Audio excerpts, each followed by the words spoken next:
Well, I'm sure you all must be mesmerized with Dr. Patnaik's presentation.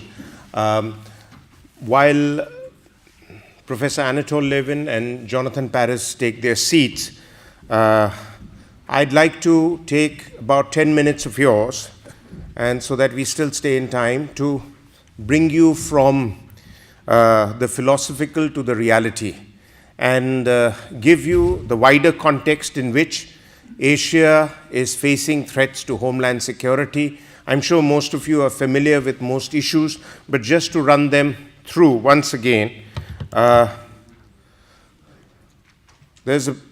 prepared a brief presentation, but I'm going to stay within about 10-12 minutes, and I have that time. So what are the facets of Asian threats and terrorism?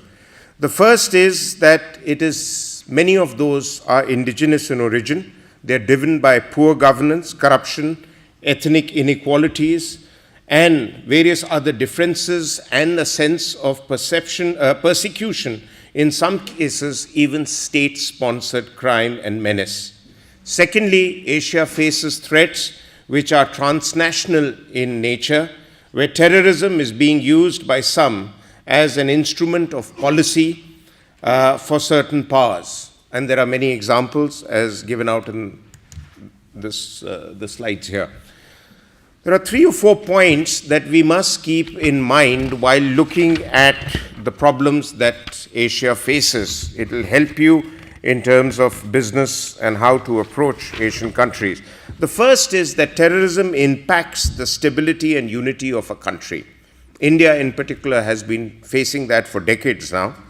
And often much of it is beyond traditional law and order issues. And therefore, states are still grappling with how to come to terms with the problems that terrorism have brought about. The second is the deeply entrenched terrorist and organized crime nexus in Asia has serious repercussions on the stability of states and the ability of the state to manage internal security problems. Some call it insurgency, some call it terrorism, but there is a lot of pressure on states like India in particular, which are faced with terrorism. Pakistan and Pakistanis say that they are victims of terrorism themselves, but I'm sure Professor Levin in his discourses today and tomorrow, who's an expert in Pakistan, will be able to throw some light on it, and so will Jonathan, who's done a special report on that. The deeply entrenched terrorist and organized crime nexus in Asia has serious repercussions. That point I've just brought out. The other is that in Asia, unlike Western democracies, the military is generally deployed to tackle highly organized terrorism and terrorist-related crimes. This is a bit different from the West, where you tend to look at issues purely with the ability of the police to handle issues related with terrorism. In America, you have not just the various polices, but you have a large homeland security setup, which now, as some would argue, has become so large that it needs a purpose. Then you have the 3 or 4 dimensions of terrorism that Asian countries are faced with. Just eliminating terrorism is not sufficient to create a stable internal security environment. Simultaneous action is required to eliminate various sets of problems. Mr. Dhol had referred to it, the whole divide between the haves and the have-nots, that engender circumstances for the rise of terrorist groups. 3 or 4 of them that come to mind is: first is the imperative to eradicate organized crime. Secondly, carry out reforms to improve social, economic, and political institutions. Thirdly, review national doctrines to maintain law and order and recognize and modernize the judicial and police forces to effectively deal with law and order issues. And fourthly is the area of non-traditional security threats that have begun to emerge, particularly on non-military issues such as cross-border environmental degradation, resource depletion, diseases, etc., and now the big issue of cybersecurity.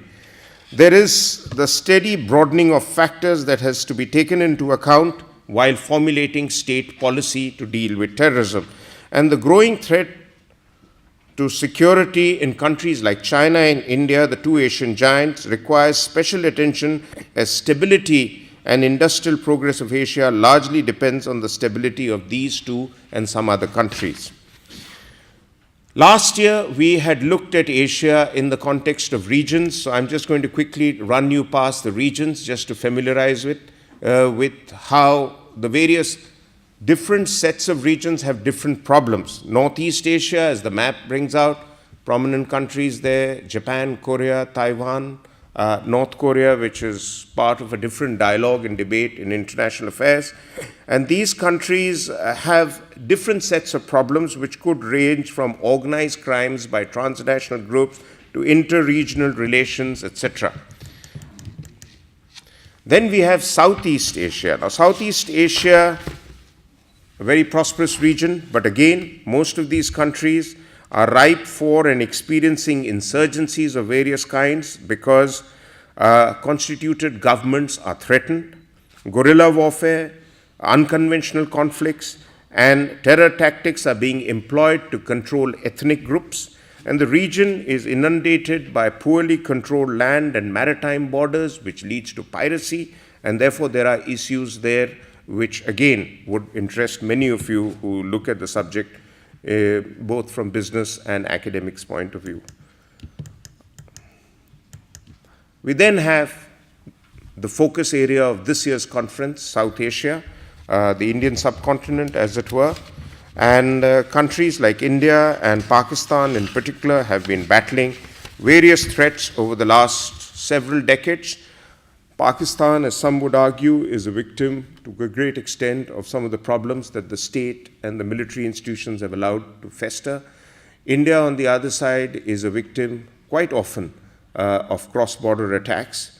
But there are other countries in the region also that face problems. Sri Lanka is just limping back after a large period in its history of battling insurgency. Nepal still is unstable in many ways.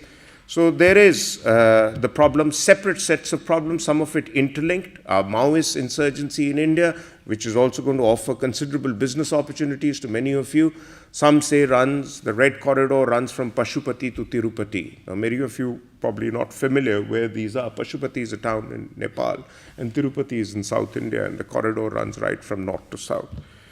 And then you have eventually, this gives you a glimpse of some of the various groups that operate in South Asia, Afghanistan. You have Taliban and various other tribal groups.